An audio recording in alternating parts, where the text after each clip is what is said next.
सहज सुखासन की स्थिति में बैठें। जो आसन हमारे लिए सर्वाधिक सुखदायी हो उस अवस्था में समम काया शिरोग्रीवा, सिर गर्दन और रीढ़ एक समावस्था में रखकर बैठें। न झुक कर बैठे न तन कर बैठे, सहज सुखपूर्वक सीधा बैठे। सहजता से पलकें बंद कर लें, हृदय में अपने इष्ट का स्मरण कर लें, उनकी छवि अपने स्मृति पटल पर अंकित कर लें। उनके प्रति पूर्ण कृतज्ञता भाव, श्रद्धा भाव, समर्पण का भाव हो। सृष्टि के आदिभूत स्वरूप नाद रूप ओंकार की आराधना मेरे साथ स्वर में स्वर मिलाकर समवेत स्वर में 3 बार ओंकार का नाद करेंगे। दोनों हाथ परस्पर जोड़ लें। लंबे गहरी श्वास भर लें।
हाथ आराम से नीचे रख लें। सहज भाव से बह रही श्वास को अपने स्वाभाविक वेग से बहने दें। अपनी ओर से लेने छोड़ने अथवा रोकने का प्रयास न करें। आती श्वास को आते हुए और जाती प्रश्वास को जाते हुए पृथक पृथक अनुभव कर लें। आने वाली श्वास के स्पर्श नासिका से कोशिका तक पूरे मार्ग पर विद्युतीय तरंगों की तरह अनुभव कर लें। जाने वाली प्रश्वास के स्पर्श कोशिका से नासिका तक विपरीत दिशा से चुंबकीय तरंगों की तरह बहते हुए प्रत्यक्ष कर लें। आने वाली प्रत्येक श्वास के साथ देह में परिपूर्णता की अनुभूति और जा रही प्रत्येक प्रश्वास के साथ देह में रिक्तता का आभास। एक पल परिपूर्णता तो अगले ही पल रिक्तता। इन दोनों परस्पर विपरीत अनुभूतियों को प्रत्यक्ष कर लें। आती जाती वायु के इन प्रवाहों के वेग का गति का अध्ययन करने के लिए अब श्वासों के साथ गिनती का प्रयोग प्रारंभ करें। अगले ही क्षण जैसे ही नासा छिद्रों पर वायु के प्रवेश का वह प्रथम स्पर्श पुनः अनुभव हो, मन ही मन गिनती गिनना शुरू कर दें। जब तक वायु अपने सहज भाव से बहकर अंदर आती रहे परिपूर्णता के चरम बिंदु तक, तब तक गिनती चले। इस चरम बिंदु पर जैसे ही प्रवाह की दिशा बदले गिनती बदल दें।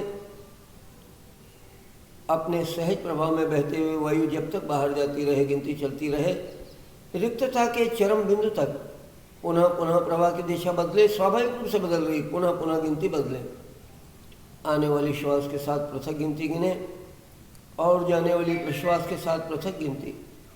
पृथक पृथक गिनती के द्वारा इन दोनों अवस्थाओं में लगने वाले समय का पृथक पृथक अनुमान लगा लें। इन दोनों अवस्थाओं के बीच परस्पर समय के अनुपातिक संबंध को जान लें।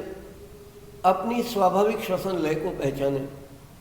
अब इस स्वाभाविक श्वसन लय में एक परिवर्तन, एक रूपांतरण इस प्रकार घटित करना है कि श्वासों की यह लय 1 और 2 में बदल जाए। यह अनुपात 1 और 2 में रूपांतरित हो जाए, यानी जितना समय श्वास को आने में लग रहा है उससे 2 गुना समय प्रश्वास को निकलने में लगने लग जाए।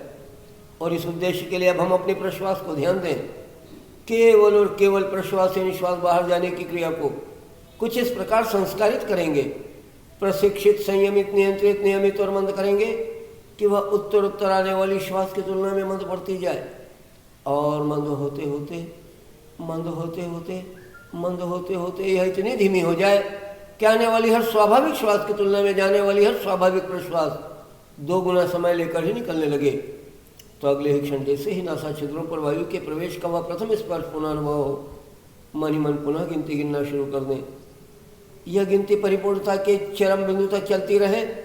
जितनी गिनती हुई ठीक 2 गुना गिनती का लक्ष्य रखे। जैसे ही प्रश्वास निकलनी प्रारंभ हो, अपनी आत्मचेतना का एक अंकुश एक नियंत्रण प्रश्वास की गति पर लगा दें। एक लगाम इस कुशलता से कस दें कि प्रवाह सतत निरंतर धारा प्रवाह जारी रहते हुए भी नियंत्रित और मंद रहे। ध्यान रहे रुक रुक कर टुकड़ों टुकड़ों में श्वास न निकले, वरन एक तेल की धार की तरह धारा प्रवाह रहती प्रश्वास नियंत्रित और मंद वेग से बहते हुए 2 गुना समय लेकर ही निकले। बार बार यही प्रयोग दोहराते जाए। गिनती चाहे हर बार बदलती है तो बदल जाए, किंतु अनुपात न बदले। आने वाली हर श्वास की तुलना में जाने वाली प्रश्वास नियंत्रित अनुशासित मंद और धारा प्रवाह गति से बहते हुए 2 गुना समय लेकर ही निकले। करत करत अभ्यास के जड़मती होत सुजान, रस्वी आवत जाता है सिल पर पड़त निशान। हर अगली पुनरावृत्ति के साथ हमारा श्वसन तंत्र इस नवीन बदली हुई श्वसन प्रक्रिया का अभ्यस्त होता जा रहा है। उत्तरोत्तर यह अभ्यास और दृढ़ और परिपक्व होता जा रहा है। जिससे जिससे अभ्यास की दृढ़ता और परिपक्वता बढ़ती जा रही है, यह हमारे स्वभाव का अंश बनने लगा है। यह हमारी आदत में ढलता जा रहा है। प्रारंभिक क्षणों में प्रश्वास के जिन वेगों को हमने चेतनापूर्वक मंद किया था, अब धीरे धीरे नियंत्रण के सारे सूत्र चेतन मन से अवचेतन मन में स्थानांतरित हो गए हैं। चेतन मन निष्क्रिय पड़ गया, उसकी सारी भूमिका ही समाप्त हो गई। सारे कॉन्शियस कंट्रोल छूट गए। कोई अंकुश नहीं, कोई लगाम नहीं, कोई नियंत्रण नहीं। सहज भाव से आती श्वास और सहज भाव से जाती प्रश्वास, किंतु एक अभूतपूर्व परिवर्तन, एक रूपांतरण श्वासों के लय में इन क्षणों में प्रत्यक्ष अनुभव में आ रहा है।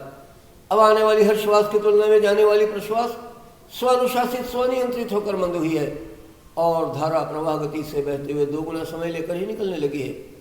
श्वासों में एक अभूतपूर्व लयबद्धता आ गई है। इस सहज संतुलित और लयबद्ध श्वसन प्रक्रिया के साथ आइए अब हम अपने फेफड़ों की श्वसन क्षमता को विस्तार देने के लिए दीर्घ श्वसन, चतुर्दिक श्वसन, 4 dimensional breathing, long and deep breathing का अभ्यास करेंगे। श्वास भरते हुए सीना फुलाते जाएं। अपनी पूरी क्षमता पूरी सामर्थ्य का भरपूर उपयोग करते हुए परिपूर्णता के चरम बिंदु तक आकंठ श्वास भर ले और कंधे फैलाते हुए और गहरी श्वास। कर्मिक लयबद्धता से कंधे नीचे सहज मंद प्रश्वास, धीरे धीरे सीना ढीला छोड़ते हुए लगातार श्वास निकलती चली जाए। नाभि का संकुचन करते हुए प्रयत्न करो और गहन प्रश्वास, मूल आधार का कुंचन, परिपूर्ण प्रश्वास, मूल मन शिथिल सहज श्वास, नाभि शिथिल निरंतर श्वास, सीने का विस्तार प्रयत्न करो और दीर्घ श्वास, कंधों का विस्तार परिपूर्ण श्वास, कंधे शिथिल सहज मंद प्रश्वास, सीना शिथिल निरंतर प्रश्वास, नाभि का संकुचन प्रयत्न करो और गहन प्रश्वास, मूलाधार का कुंचन, परिपूर्ण प्रश्वास, मूल मन शिथिल सहज श्वास, नाभि शिथिल निरंतर श्वास, सीने का विस्तार प्रयत्न करो और दीर्घ श्वास, कंधों का विस्तार परिपूर्ण श्वास, कंधे शिथिल सहज मंद प्रश्वास, सीना शिथिल निरंतर प्रश्वास, नाभि का संकुचन प्रयत्न करो और गहन प्रश्वास, मूलाधार का कुंचन, परिपूर्ण प्रश्वास, मूल मन शिथिल सहज श्वास, नाभि शिथिल निरंतर श्वास, सीने का विस्तार प्रयत्न करो और दीर्घ श्वास, कंधों का विस्तार परिपूर्ण श्वास, कंधे शिथिल सहज मंद प्रश्वास, सीना शिथिल निरंतर प्रश्वास, नाभि का संकुचन प्रयत्न करो और गहन प्रश्वास, मूलाधार का कुंचन, परिपूर्ण प्रश्वास, मूल मन शिथिल सहज श्वास, नाभि शिथिल निरंतर श्वास, सीने का विस्तार प्रयत्न करो और दीर्घ श्वास, कंधों का विस्तार परिपूर्ण श्वास, कंधे शिथिल सहज मंद प्रश्वास, सीना शिथिल निरंतर प्रश्वास, नाभि का संकुचन प्रयत्न करो और गहन प्रश्वास, मूलाधार का कुंचन, परिपूर्ण प्रश्वास, मूल मन शिथिल, नाभि शिथिल, सहज साधारण श्वास, सहज साधारण श्वास, सहज साधारण श्वास। स्वर परीक्षण कर लें, मुद्रा धारण कर लें। अनुलोम विलोम की 2 आवृत्तियां बिना किसी कुंभक के, सहज सामान्य। जो स्वर तीव्र वेग से चल रहा है उसको खुला रखें, जो मंद है उसको बंद कर लें। जिस स्वर को खुला रखा है उस स्वर से परिपूर्ण पूरक करें। विपरीत स्वर से, मंद गति से, धारा प्रवाह गति से, क्रमिक लयबद्धता से 2 गुना समय लगाते हुए रेचन करें। जिस स्वर से रेचन किया पुनः पूरक उसी से करें।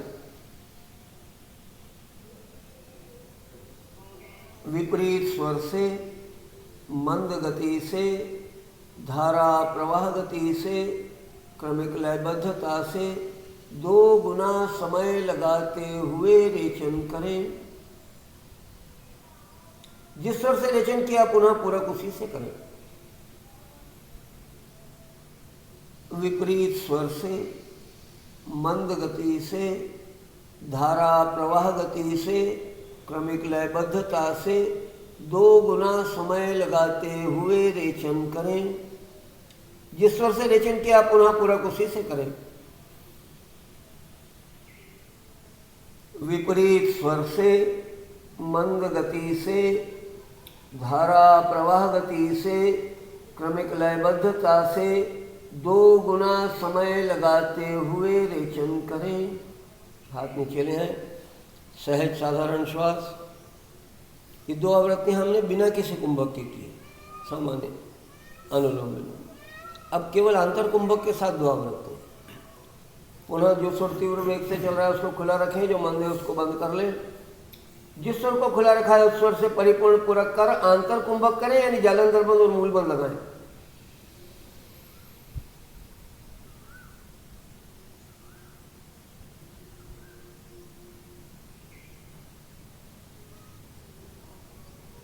मंद वेग से विपरीत स्वर से रेचन करते हुए बंधों पर और गति पर दृढ़ता से नियंत्रण रखें। समय दुगना लगाएं। रेचन पूर्ण होने पर पहले मूलबंध छोड़ें। अब जालंधर बंध शिथिल करें। जिस स्वर से रेचन किया था उसी से पुनः पूरक करें। दोनों नथुने बंद, जालंधर बंद, मूलबंध, अंतर कुंभक।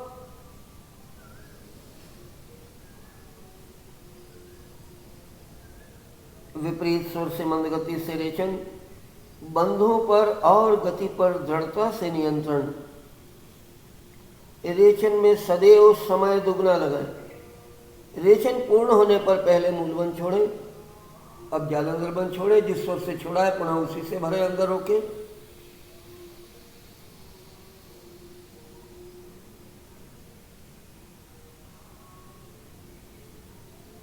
विपरीत स्वर से, मंद गति से, बंधों पर और गति पर दृढ़ता से नियंत्रण रखते हुए रेचन करें। समय दुगना लगाएं। जिस स्वर से रेचन किया विपरीत क्रम से बंध शिथिल छोड़कर पहले मूल बंद फिर जालंधर बंद। जिस स्वर से रेचन किया पुनः उसी से पूरक करें, अंतर कुंभक करें।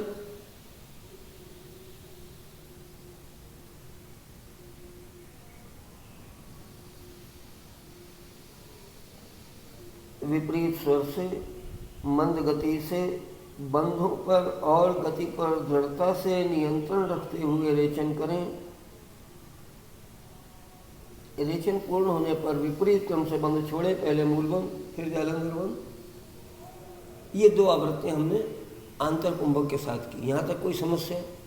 बाह्य कुंभक अब साथ में जोड़ देंगे। 2 आवृत्तियां आंतर कुंभक बहिर्कुंभक दोनों के साथ। पुनः जो स्वर तीव्र वेग से चल रहा है उसको खुला रखें, जो मंद है उसको बंद कर लिए।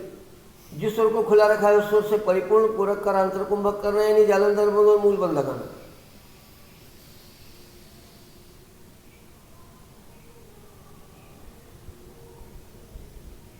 जैसे ही संवेग उठना प्रारंभ हो विपरीत स्वर को खुला कर दें। बंधों पर और गति पर दृढ़ता से नियंत्रण रखते हुए नाभि का संकुचन, नाभि पूर्णतया संकुचित हो जाए, फेफड़े पूर्णतया रिक्त हो जाए।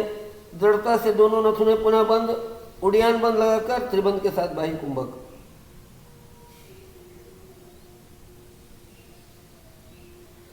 पहले उड़ियान बंद छोड़े, फिर मूल बंद छोड़े, अब जालंधर बंद छोड़े। जिस स्वर से रेचन कर बाह्य कुंभक किया था उसी स्वर से पूरक कर अंतर कुंभक।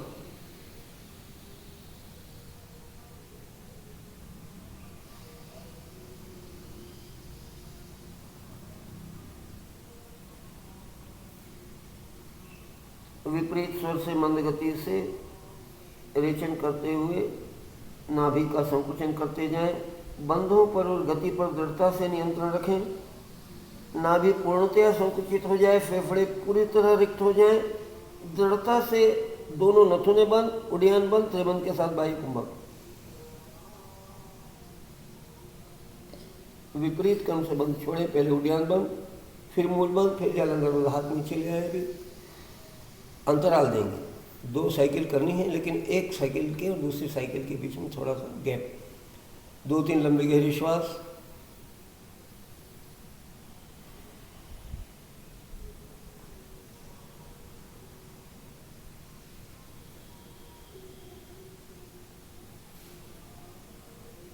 दूसरा चक्र प्रारंभ करेंगे।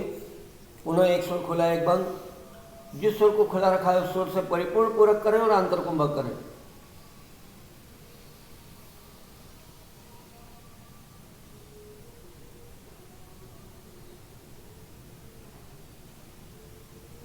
बंध वेग से विपरीत स्वर से रेचन, गति पर और बंधों पर पूरी दृढ़ता से नियंत्रण। नाभि का संकुचन। रेचन दुगने समय में, परिपूर्ण रेचन होने पर त्रिबंध वायु कुंभक।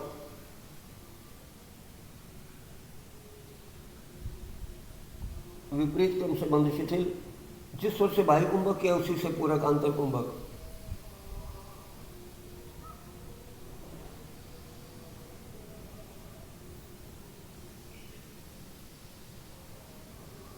बंध वेग से विपरीत स्वर से रेचन, गति पर और बंधों पर पूरी दृढ़ता से नियंत्रण। नाभि का संकुचन। परिपूर्ण रेचन के अंत में त्रिबंध के साथ वायु कुंभक।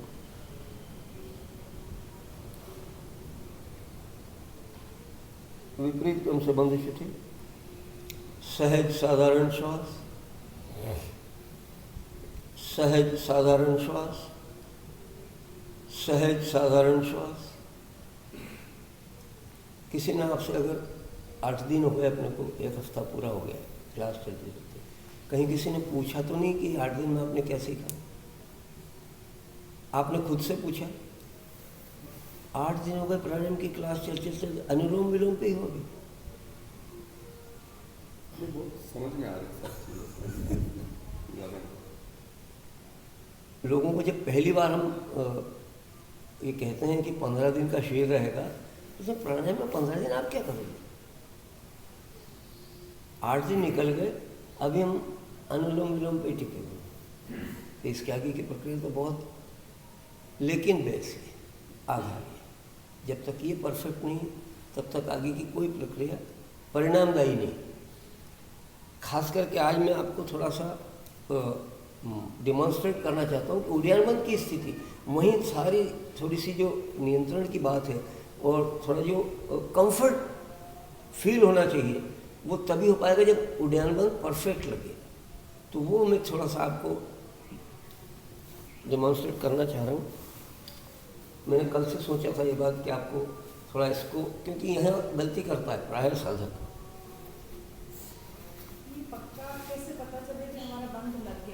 आप देखो ना, उसकी फिजिकल जो स्टेटस है वो पता चल जाएगी। उसके बाद आपने कितना क्या किया, आपको खुद को एसेस करना है। तो कंप्लीट एक्सेल आउट करना पहली बात समझ में आनी चाहिए। एक्सट्रीम एक्सेलेशन अभी हम दोनों स्वर से कर रहे हैं, क्योंकि केवल उड्डयनबंद को जानना है हमको, इसलिए दोनों स्वर से अभी श्वास भर लिया। जब धीरे धीरे छोड़ना शुरू किया तो सीना नीचे, श्वास छोड़ते जा रहे हैं, छोड़ते जा रहे हैं, छोड़ते जा रहे हैं। अब नाभि का संकुचन और फेफड़े पूरी ताकत लगा के खाली कर दी, एक्सट्रीम एक्सेल आउट कर दिया। अब जगह बिल्कुल भी हवा अंदर शेष नहीं बची, दोनों नथुने बंद।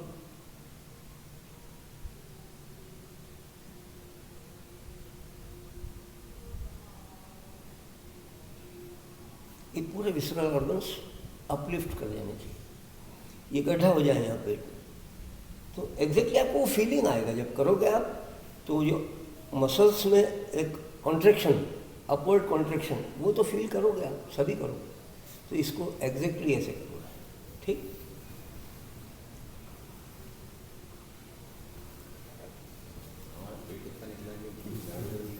नहीं तो जिनका पेट बढ़ा हुआ भी है तो कम हो जाएगा ना। आप चिंता क्यों करते? आप तो उसके लिए बड़े परेशान थे आज तक कि ये जो बढ़ी हुई तोड़ने बाहर निकल रही ये कम नहीं होती, तो आप करो उड़ियान बंद, चैलेंज है, कम हो जाएगा। तो ठीक ठीक उड़ियान बंद हमने समझ लिया। अब तीनों बंद समझ में आ गए। वास्तव में जब हमने ये इस तरह से आंतर कुंभक या बहिर्कुंभक किया तो इनका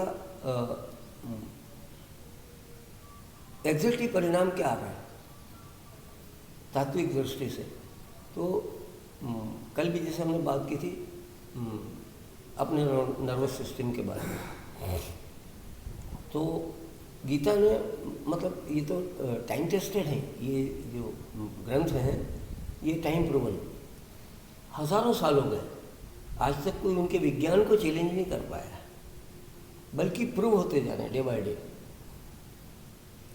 तो ऊर्ध्वमूल अधशाखा 15वां अध्याय पहला श्लोक, ये इसी स्ट्रक्चर की तो बात कर रहे हैं।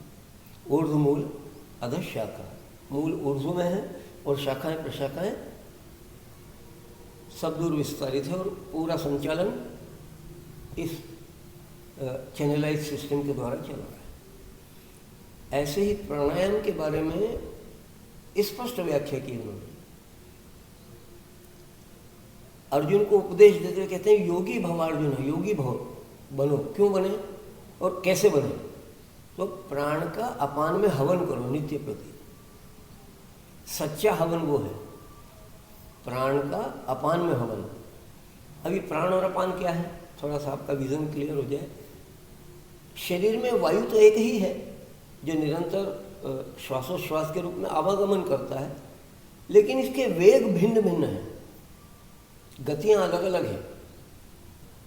श्वास के रूप में जो अंदर आ रहा है ये प्राण वायु कहलाता है, और ये निरंतर इसका जो प्रवाह है वो ऊर्ध्वगामी, ये लौट लौट करके वापस बाहर आता है, तो इसलिए ऊर्ध्वगामी इसकी प्रवृत्ति कही गई। यही वायु शरीर के जिन अंग उपांगों को वेग नीचे की तरफ ले जाने योग्य शक्ति देता है उसको अपान वायु कहा, जो हमारे मलमूत्र आदि को शरीर से बाहर निकाल फेंकने के लिए गति को नीचे की तरफ डायरेक्ट करता है, डाउनवर्ड ट्रेंड है इसका, ये अपान वायु। ऐसे समान व्यान और उदान वायु भी हमारे शरीर में जो हृदय को, हमारे पाचन तंत्र को और समग्र शरीर की व्यवस्थाओं को संचालित करने में मदद करते हैं। यहाँ ये प्रमुखता से दो वायु पर काम किया जा रहा है, प्राण और अपान।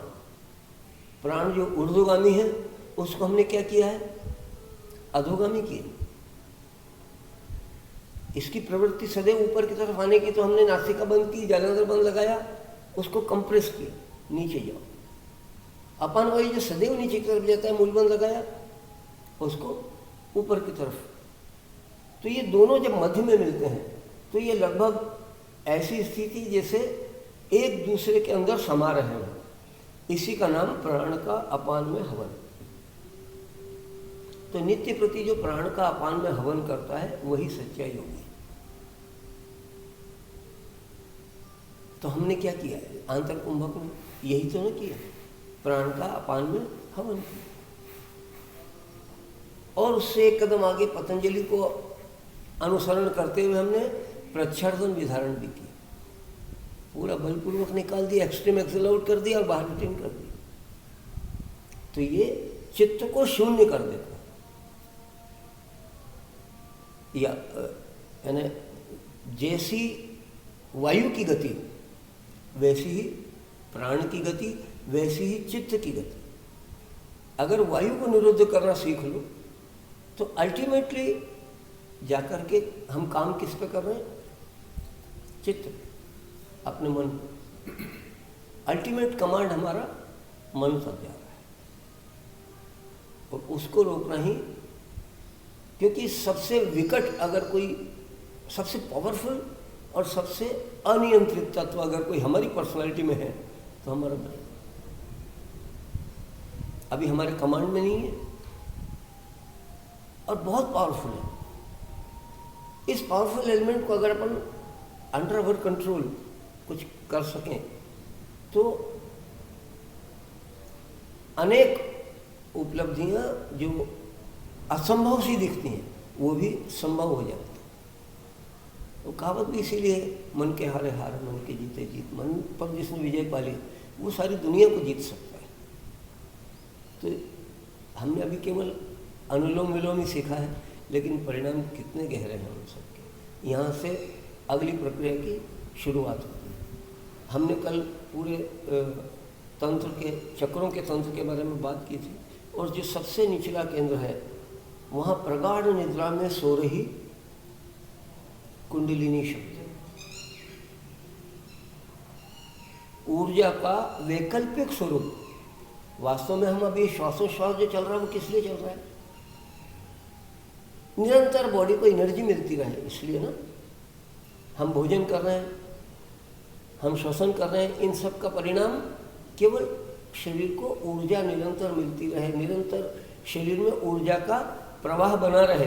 अगर आप 8 दिन 4 दिन 6 दिन 8 दिन, जैसे नवरात्र में आप उपवास करते हो,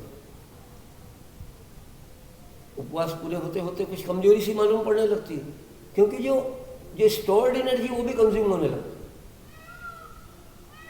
तो आहार भी जरूरी है शरीर के लिए, वायु भी जरूरी है, जल भी जरूरी है, ये सब आवश्यक है। ये निर्भरता है हमारी डिपेंडेंस है। लेकिन एक अल्टरनेट अरेंजमेंट कुदरत ने करके रखा हुआ है। किसी तरीके से अगर अपन उसको चैतन्य कर सकें, जागृत कर सकें, गतिशील बना सकें, अभी वो निष्क्रिय पड़े।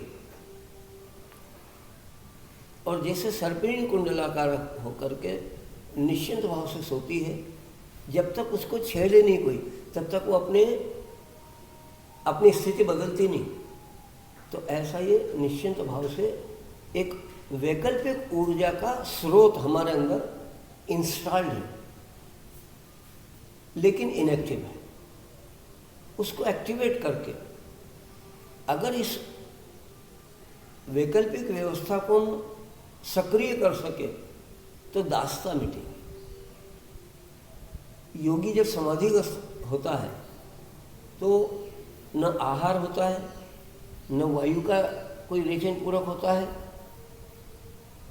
यहाँ तक कि समाधिस्थ योगी का मेटाबॉलिक रेट 0 हो जाता है, उम्र का क्षय होना बंद हो जाता है।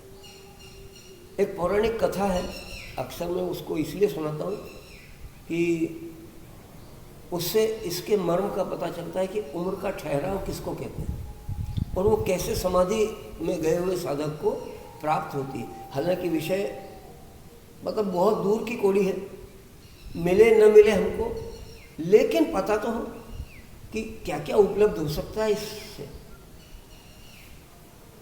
तो कहानी से अपन विषय में चलेंगे। तो महाराजा केतक हुए अपने पुराणों में, उनकी व्याख्या आती है, कथानक आता है। उनकी एक अनुपम सुंदरी पुत्री केतकी, वो जब विवाह योग्य हो गई तो उनका राज्य इस पूरी पृथ्वी पर, पूरे भूमंडल पर एक छत्र राज्य था।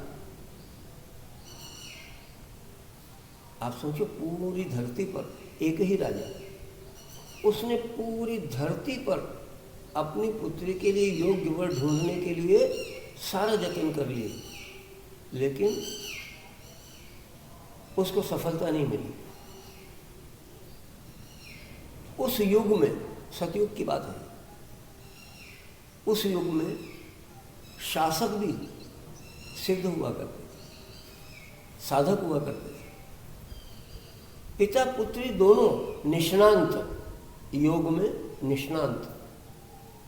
दोनों ने तय किया कि जिसने सृष्टि की रचना की उसी से पूछा जाए कि कुछ योग्य, इस कन्या के योग्य कोई वर तूने बनाया भी है नहीं, और अगर बनाया है तो हमें। तो दोनों समाधिस्थ, और समाधि में ब्रह्मलोक, ब्रह्मदेव के दरबार में उनकी उपस्थिति बताई गई, और इतना सम्मान था उनका कि सारे कार्य स्थगित करके ब्रह्मदेव ने तुरंत उनको अंदर बुलाया और आसनस्थ किए और उनसे उनकी समस्या पूछी। उन्होंने अपनी बात उनके सामने अभिव्यक्त की तो मुस्कुराते हुए ब्रह्मदेव ने ये उत्तर दिया कि हे महाराजा केतक, जिस समय आप पृथ्वी से ब्रह्मलोक के लिए चले थे तब पृथ्वी पर सतयुग था। हाँ, आप और हम यहाँ बैठे आपस में हमने जो वार्तालाप किया, और अब आपको मैं वापस लौटने का निर्देश दे रहा हूँ। आप पहुँचोगे तब तक त्रेता युग समाप्त हो चुका होगा और द्वापर युग आ गया। भगवान कृष्ण जन्म ले चुके हैं और उनके जो बड़े भ्राता हैं बलराम जी, वही आपकी पुत्री के योग्य वर हैं। आप जाओ वहाँ और उनसे उनका विवाह करो। तो आप सोचो काल कैसा ठहरता है। और अलग अलग पृथ्वी पिंड पर, इस ब्रह्मांड में जितने पृथ्वी पिंड हैं, सब जगह काल की गणना भिन्न भिन्न, क्योंकि सबके गुरुत्वाकर्षण केंद्र, उनके गुरुत्वाकर्षण की शक्ति, उनके सूर्य से दूरी, सारा सिस्टम डिफरेंट एक दूसरे से। इसीलिए तो जैसा वातावरण यहाँ है वैसा अन्य भूखंड पर हो या न हो जरूरी नहीं। तो टाइम की भी मेजरमेंट अलग अलग है। तो देखो आप ब्रह्मलोक से वापस लौट कर आने में 2 युग बीत गए। तो कहने का आशय क्या, समाधि में गए हुए साधक की उम्र कितनी बढ़ सकती है कि युग बीत जाए। वो उस समय जब वापस लौटे तो वैसी अनुपम सुंदरी थी, वो वैसे ही युवा थे। और ऐसा कथाओं में कहा गया है, उसमें यथार्थ कितना है या केवल कहानी कह नहीं सकते, पर हलधर ने यानी बलराम जी ने हल से उसके हाइट को कम किया। यानी उस समय, अभी कहते हैं अब जो मानव है सतयुग के मानव से अंगुष्ठ प्रमाण, अंगूठे के बराबर है आज की तरह। तो उस समय के मानवों की क्या देहयष्टि रही होगी, कल्पना से परे है। पर ये सब हमने पुराणों में पढ़ा। तो कैसे ये चीज़, कैसे ये मैकेनिज्म काम करता है, वो सब प्राणायाम का ही विज्ञान है, उसी का चमत्कार है। और समाधि तक हर साधक को पात्रता है जाने की। आप सब पात्र हो, हम सब पात्र हैं, बशर्ते हम करें और बड़े धैर्यपूर्वक करें। ये यात्रा केवल कुछ दिनों या सालों की नहीं, इवन कुछ जन्मों तक की भी नहीं, क्योंकि भारतीय दर्शन, वैदिक दर्शन जन्मांतर में विश्वास करता है। हम उस बिलीफ को मानते हैं। तो क्योंकि आप ही क्यों आए, कुछ न कुछ तो पुराना किया हुआ है ना आपका, जिसने इनिशिएट किया आपको इधर आने के लिए। और भी तो कई लोगों तक शायद सूचना पहुंची हो, और अभी तक कई लोग जुड़े, कई लोग नहीं भी जुड़े। तो आपके संस्कार आपको यहाँ तक लेकर के आए, तो पीछे कुछ करके आए। जहाँ तक का रास्ता तय कर चुके हो, उसके आगे का रास्ता यहाँ से प्रशस्त है। मार्गदर्शक आपको हर कदम पे मिलते जाएंगे, आपको ढूंढने की जरूरत नहीं, मिलते जाएंगे। बस बढ़ते चलो और धैर्य रखो। तो हमने पहला प्रयोग सीखना है, अनुलोम विलोम हो गया, ये आधार भूमि तैयार हो गई प्राणायाम की। पहला प्रयोग है जिसका नाम है शक्ति चालिनी मुद्रा। शक्ति को चलायमान कर देना, जो प्रसुप्त अवस्था में, ये शक्ति की भूमिका क्या है हमारे इस अस्तित्व में, इस शक्ति की भूमिका क्या है। तो हम सबका जो फिजिकल एग्जिस्टेंस अभी दिखता है, इसका प्रारंभ कहाँ है? रसायन के एक बिंदु के रूप में। हम लोगों का अस्तित्व कहाँ से प्रारंभ हुआ? 2 विभिन्न धर्म के रसायनों के परस्पर मेल का ही तो परिणाम है, और कुछ तो 2 रासायनिक बिंदुओं के परस्पर मेल। कैसी आश्चर्यजनक घटना है। कोई इसका मैकेनिज्म जान सका आज तक कि कैसे वो रसायन माता के गर्भ में पहुंचकर कैसे विकसित होता है, कैसे आँख नाक मुंह कान पूरे सिस्टम कैसे, और जिस देह में, जिस गर्भ में जो प्रत्यारोपण हुआ है, उसी आकार प्रकार का जीव रच जाना, देह रच जाना, उसमें प्राणों की स्थापना हो जानी। मिरेकुलस। आश्चर्यजनक है, पर यह घटित होता है। टेस्ट ट्यूब बेबी तक विज्ञान ने कोशिश की, लेकिन वो क्या करता है, एक सीमित आकार तक भ्रूण को विकसित कर देने तक की क्षमता है, उसके आगे नहीं। फिर ओवरी में उसको स्थापित करना होगा। जो देह रचना है और उसमें जो प्राण फूंके जाना है वो वहीं संभव है, अन्यत्र संभव नहीं।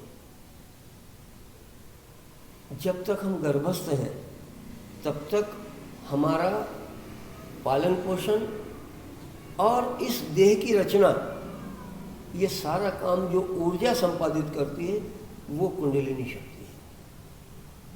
ये क्रिएशन का काम उसका है। जैसे ही शिशु परिपक्व हुआ, माँ चाहे कि मेरे शरीर का ये तो अविभाज्य अंग है, इसको तो मैं नहीं छोड़ूं, संभव नहीं।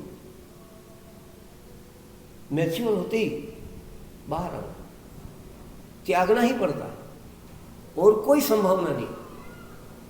तो वो गर्भस्थ शिशु प्रकृतिस्थ होता है। किसके जिम्मे किया?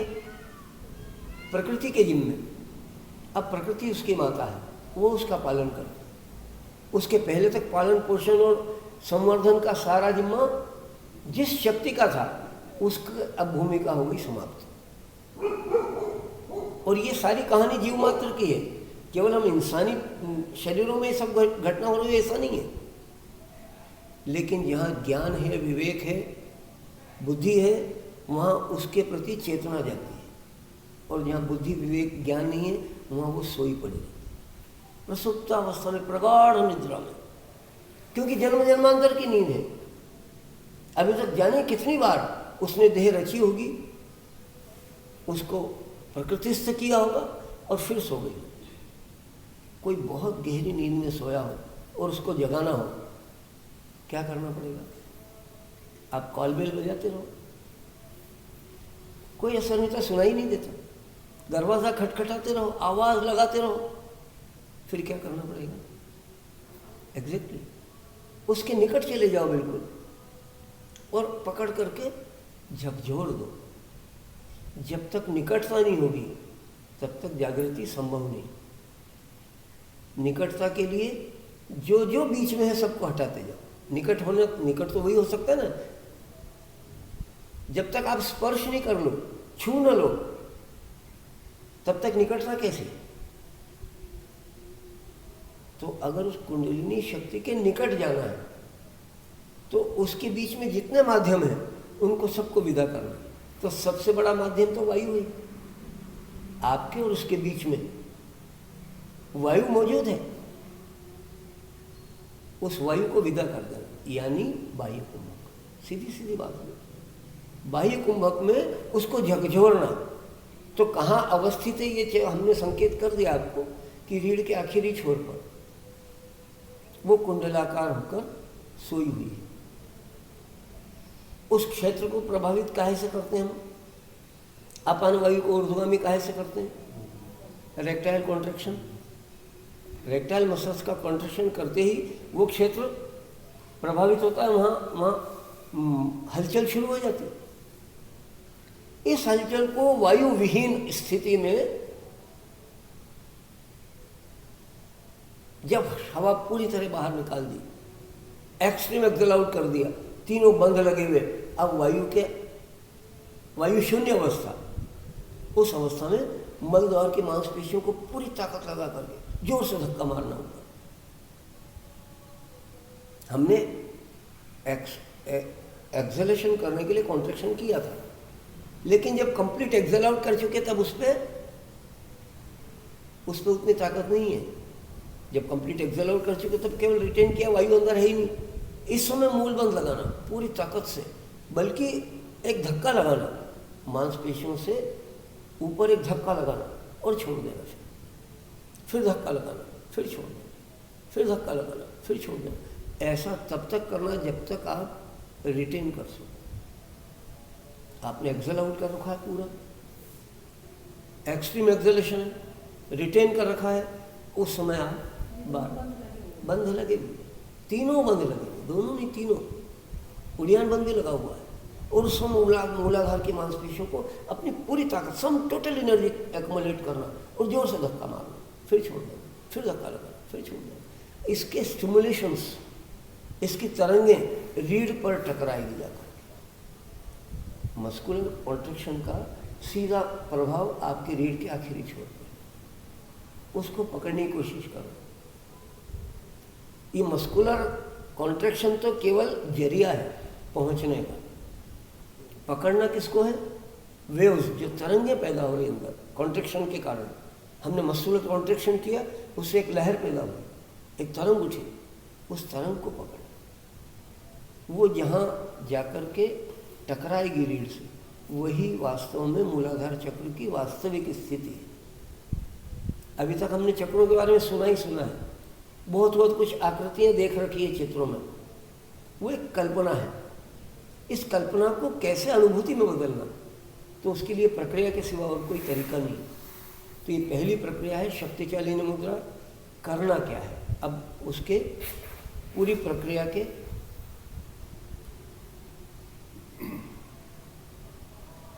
पूरक सदैव दाहिने नथुने से, इसमें चाहे कोई सा भी तेज चल रहा हो, मंद चल रहा हो, 10 मिनट वैसे भी हम सम कर चुके, अनुलोम विलोम करके हमने इतनी क्षमता प्राप्त कर ली कि दोनों स्वर सम चल रहे। तो दाहिने से पूरक करना, आंतर कुंभक करना जैसे सीखा है, जालंधर बंद, मूल बंद लगा, दोनों नथुने बंद रख के जितनी देर कंफर्टेबली रोक सको रोको।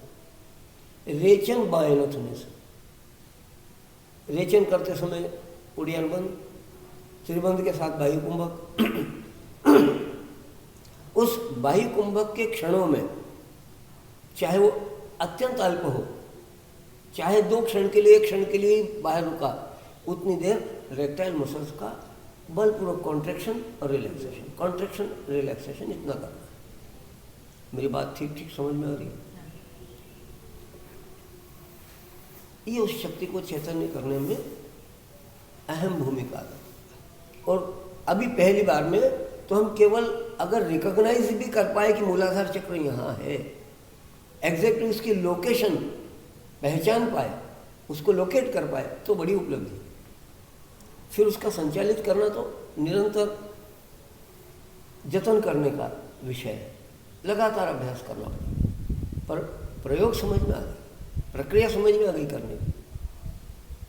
दाहिने से पूरक, आंतर कुंभक, बाएं से रेचन, बाह्य कुंभक, और बाह्य कुंभक की स्थिति में मूलाधार की मांसपेशियों का पूरी ताकत से संकुचन विमोचन, संकुचन विमोचन।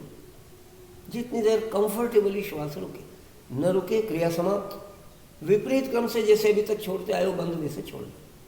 पहले उड़ियन बंद छोड़ा, फिर मूल बंद छोड़ा, फिर इतना कंट्रोल चाहिए कि वापस लौटने में भी ये बंधों का अनुशासन बना रहे, वो नहीं छूटना चाहिए। तो 2 स्ट्रोक कम लगाओगे चलेगा। जब स्ट्रोक लगा रहे हो, ऊपर मांसपेशियों को संकुचित कर रहे हो, तो 1-2 स्ट्रोक कम लगाओ, लेकिन घुटन तेज मत होने देना, ताकि पूरे कमांड के साथ एक एक बंद को रिलीज करते हुए वापस आओ। तो वैसे इसमें देखने जैसा कुछ है नहीं, लेकिन फिर भी मैं पूरी प्रक्रिया एक बार आपको डिमॉन्स्ट्रेट कर रहा हूँ, फिर अपन साथ में करेंगे। शक्तिशालिनी मुद्रा, बाएं नथुना बंद, दाहिने से पूरक, दोनों नथुने बंद, आंतर कुंभक,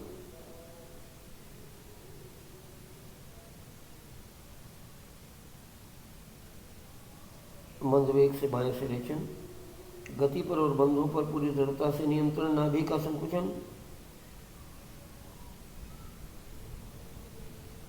परिपूर्ण रेचन के अंत में त्रिबंध बाह्य कुंभक, बाह्य कुंभक की दिशा में बलपूर्वक मूलाधार की मांसपेशियों का संकुचन विमोचन।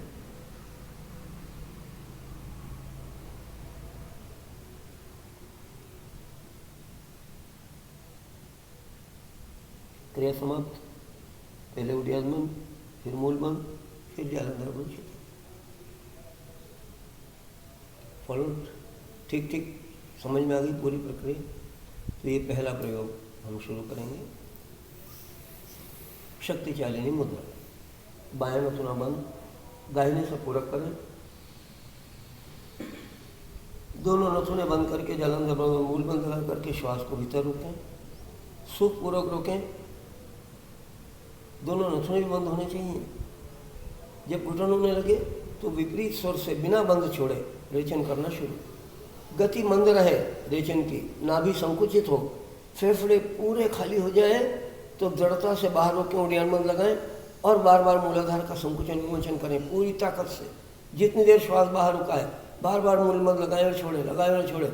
जब घुटन होने लगे विपरीत क्रम से बंद छोड़ें, धीरे से वापस आए। थोड़ा सा, हाँ, इतना आसान भी नहीं है, कठिन तो जरूर है। पेट भी हिलता है, चलेगा? नहीं, नहीं चलेगा, नहीं चलेगा। कैसे चलेगा? Penetrating concentration on erectile muscles only. आपका पूरा एफर्ट केवल और केवल रेक्टाइल मसल्स पे, दूसरी जगह कहीं भी नहीं। उद्यान ठीक ही लगा तो उड़ियान ठीक से लगा तो नहीं हिलेगा, नहीं हिलेगा, फिर कुछ भी नहीं हिलेगा, केवल वहीं कॉन्ट्रैक्शन कॉन्ट्रैक्शन कॉन्ट्रैक्शन। चलिए, तो पहली बार था। हाँ, एक बार और दाहिने नथुने से पूरक करना है, पूर्ण पूरक कर अंतर कुंभक करना, दोनों नथुने बंद, जालंधर बंद, मूल बंद। सुखपूर्वक जितनी देर रुके रोकना, न रुके बाएं से रेचन। रेचन करते समय नाभि का संकुचन, रेचन पूर्ण होने पर त्रिबंध वायु कुंभक। वायु कुंभक की स्थिति में बार बार मूलाधार का संकुचन पूरी ताकत से दोहराओ। बाहर रुका हुआ है श्वास, सीना फूला हुआ है और बार बार आप केवल मूल बंद, केवल मूल बंद, ताकत से ऊपर धक्का लगाओ छोड़ो, धक्का लगाओ छोड़ो। जब घुटन होने लगे धीरे से क्रिया समाप्त करके विपरीत क्रम से बंद छोड़ो।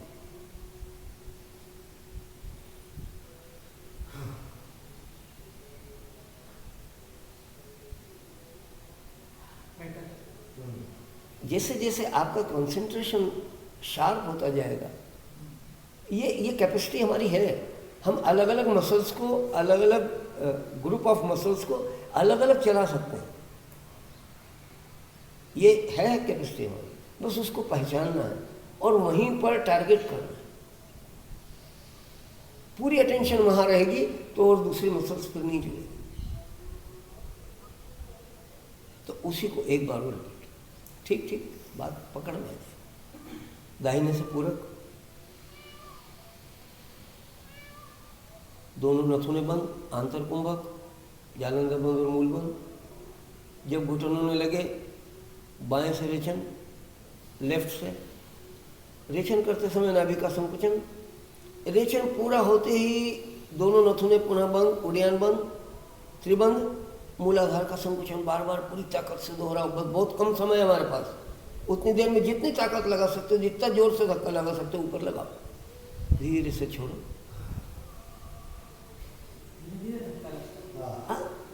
ताकत पूरी लगनी चाहिए, धक्के की संख्या कम हो चलेगा। आपने कितनी बार स्ट्रोक लगाया इसका इंपॉर्टेंस नहीं है, आपने कितनी ताकत से धक्का लगाया इसका महत्व ज्यादा है। जितनी फोर्सफुल कॉन्ट्रैक्शन होगी उतना अप्रोच राइट डायरेक्शन। इसको जागृत करने का फायदा क्या है? प्रकृति से परे जाए।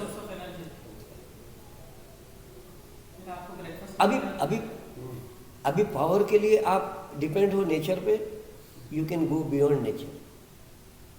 इतनी ये ऊर्जा देगा। ये वास्तव में अभी हमारे अंदर जो ये ऊर्जा का प्रवाह चल रहा है श्वासोश्वास से, जब तक श्वास चल रहा है तभी तक जीवन है ना, ये तो तय है। ये अवस्था विलक्षण है। जब श्वास नहीं है और जीवन है, ऐसी किसी अवस्था की अगर आप कल्पना करते हो तो वो कल्पना साकार होती है। जैसे अभ्यास बढ़ता है कुछ अनुभव होता है? जरूर होता है, हर कदम पे। मतलब वो ऐसे माइलस्टोन हो कि पता चले यस, कि हाँ, यस। बस ठीक चल रहा है। उसको एक सूत्र में पिरोया है।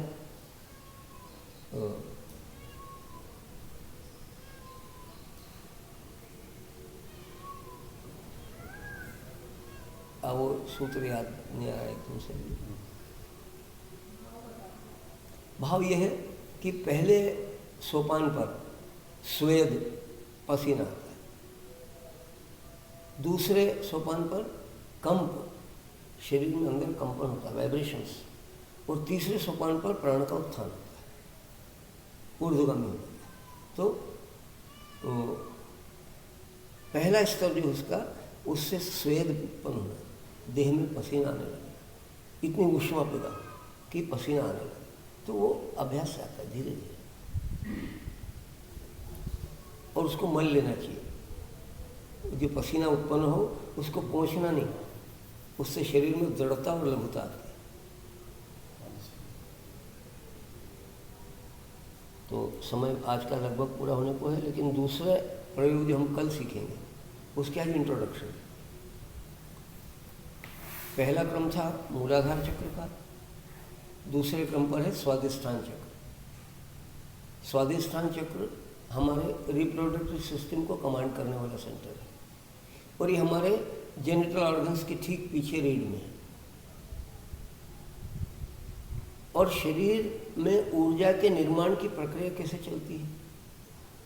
हम आहार ग्रहण करते हैं, उसका पाचन होता है, पाचन होकर के जो रसायन हमने आहार के रूप में ग्रहण किए, वास्तव में हम रसायन ही ग्रहण कर रहे हैं। हमारा पूरा ये फिजिक क्या है?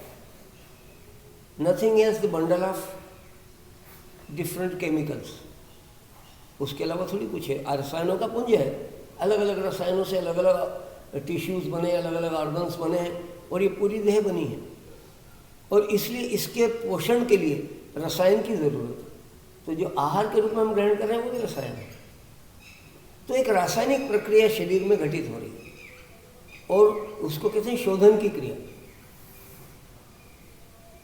उसको क्रैक किया जाता है, अलग अलग टुकड़ों टुकड़ों में बांट दिया जाता है। जो आहार आपने ग्रहण किया उसको अंदर जाने के बाद प्रॉपर मिक्सअप करके टुकड़ों टुकड़ों में उसके एक एक मॉलिक्यूल में शरीर भी कुछ रसायन बनाता है, वो सारे रसायन उसके अंदर मिक्स किए जाते हैं और केमिकल रिएक्शन होता है, और उसमें से जितना न्यूट्रिएंट्स हैं वो अलग कर लिए जाते हैं और स्टोर कर दिए जाते हैं बॉडी में। उन्हीं से एनर्जी मिलती है बॉडी को। तो ये ऊर्जा के दोहन का अपना प्रोसेस है। इसको आयुर्वेद शास्त्र इस तरह से बताता है जो रक्त, मांस, मेद, मज्जा और सबसे अंत में वीर्य और रज बनता है। The purest form of that chemical is our semen and. तो ये रज और वीर्य जो है ये संचित रहता है शरीर में, और ये पुनर्जनन के लिए की प्रक्रिया के लिए भी अनिवार्य तत्व है, और शरीर के पोषण को भी ये उसको भी संचालित करता है, शरीर को पुष्ट रखता है, संचित रहता है ऊर्जा के रूप में। और इसका निग्रह, इसका निस्तार केवल मन के द्वारा रेगुलेट होता है। जब तक मन के उद्वेग नहीं होंगे तब तक रसायन शरीर से प्रवाहित नहीं होता, यानी मन के अधीन है। और ये अगर शरीर में इसका संचय जितने अच्छे लेवल पर इसका संचय है, उतना ही शरीर को ऊर्जावान और वीर्यवान कहा जाता है। और तुलसीदास जी ने एक बहुत सुंदर रामायण में पंक्ति दी है, पराधीन सपनेहु सुख नहीं। हम पूरे जीवन भर किस चीज़ के लिए दौड़ रहे हैं? सुख पाने के लिए, या और कोई लालसा है इसके अलावा? सुख से बड़ी तो कोई लालसा नहीं। हर व्यक्ति सुख पाना चाहता है, हर जीव। अगर मैं और थोड़ा सा बात, तो हर जीव सुखी होना चाहता है। तो सुख किसको नहीं मिलता वो बात करिए तुलसीदास जी ने। पराधीन सपनेहु सुख नहीं। जो दूसरों के अधीन है, दूसरों के अधीन कौन होता है? जो खुद कुछ नहीं कर सकता उसको दूसरों के अधीन रहना पड़ता है ना, दूसरे पर डिपेंड, क्योंकि खुद कुछ नहीं कर सकते। और नहीं कर सकते माने ये अक्षमता है, यानी शरीर में उस कार्य के करने योग्य आपकी क्षमता नहीं है, आप योग्य नहीं हो उसके करने के, और इसलिए आपको दूसरे के ऊपर निर्भर रहना पड़ता है। और वो दूसरा करे तो आपको कुछ आनंद मिले, नहीं करे तो आप दुखी होते रहो। तो उस पराधीन व्यक्ति को तो स्वप्न में भी सुख नहीं मिलता। इन्हें सुख का स्वप्न भी नहीं आता बेचारा। तो स्वाधीनता जरूरी, स्वाधीनता बल से आती है और कोई उपाय नहीं।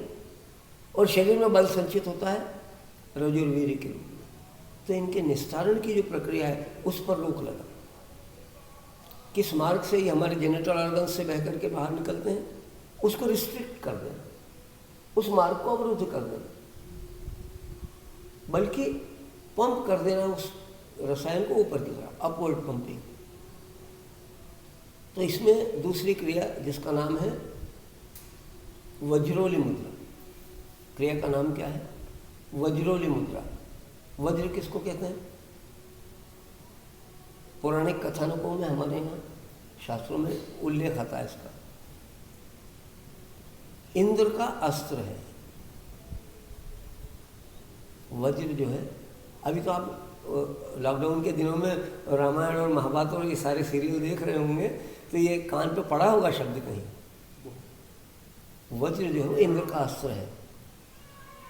और जब तक ये इंद्र का के पास है तब तक ही वो स्वर्ग का अधिपति है। जब जब इंद्र के हाथ से वज्र छीना है तब तब उसने राज्य खो दिया है, असुरों का साम्राज्य हो गया स्वर्ग, देवताओं से राज्य छिन गया। इन सब कथानकों का तात्पर्य क्या है, मूल सार क्या है? स्वर्ग किसको कहते हैं? Uninterrupted pleaser. इंटरप्शन नहीं जरा सा भी आपके प्लीजर में, आपका आनंद अक्षुण्ण बना रहे, निरंतर बस मस्ती ही मस्ती, आनंद ही आनंद, उसमें दुख की छाया भी न पड़े। ऐसी कोई कल्पना है हमारी कि स्वर्ग जैसा कुछ होता होगा, और उसके पाने की लालसा भी है। तो वास्तव में स्वर्ग किसको कहेंगे? अक्षुण्ण सुख। सुख और दुख क्या है? कभी सोचा क्या है?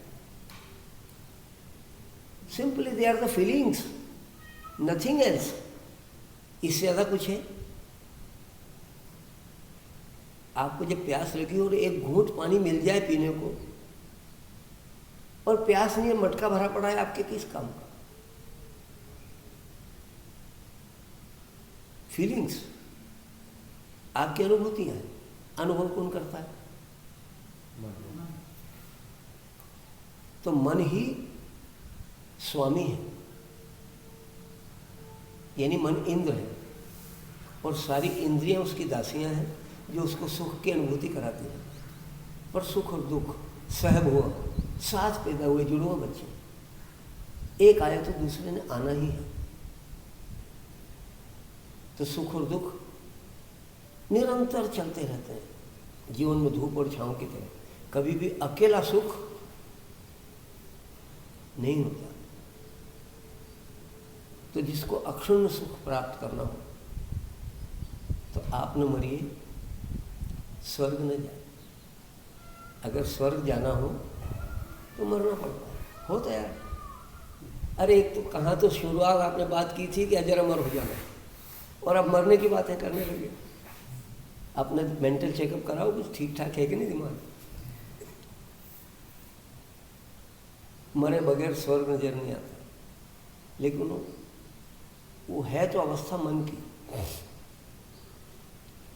मन निर्लिप्त हो जाए सुख और दुख दोनों से, न तो सुख में उद्विग्न हो, न मन दुख में चिंतित हो, तो न सुख न दुख। ये विलक्षण स्थिति योग से प्राप्त हो, इसलिए योग। तो ये वज्रोली मुद्रा है, ये रसायन को संचित रख करके हमको सामर्थ्य देती है कि हम पूरी दुनिया में, सृष्टि में जितने भी सुख उस प्रभु ने हमारे लिए, ये सब हमारे लिए बनाई है दुनिया, उसमें उसका अपना कोई प्रयोजन नहीं। वो कोई फल खाता नहीं, वो कोई खुशबू ग्रहण करता नहीं, हमारे माध्यम से ग्रहण करता है। तो हमारे लिए बनाया सब, उसका सुख उपभोग कर सको। कब कर सकोगे? जब शरीर में शक्ति संचित होगी। शरीर में शक्ति नहीं होगी तो आपके लिए कोई सुख उपलब्ध नहीं। तो इस संचय को अभिवृद्ध करना, बढ़ाना, ये दूसरी प्रक्रिया है। वज्रोली मुद्रा, इसमें दोनों नथुनों से पूरक होगा, आंतर कुंभक होगा, दोनों से ही रेचन होगा, बाह्य कुंभक होगा।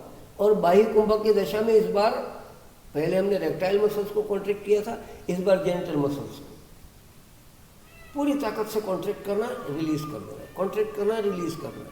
इसका नाम है वज्रोली मुद्रा। और उस नाड़ी को, जिन मांसपेशियों के समूह को हम योग की टर्मिनोलॉजी में वज्र नाड़ी कहते हैं, ये वज्र नाड़ी कहलाती है, जो वज्र के समान ताकत देने वाली है। तो कल अपन सीखेंगे वज्रोली मुद्रा। ओंकार नाम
हरि ओम तत्सत, हरि ओम तत्सत, हरि ओम।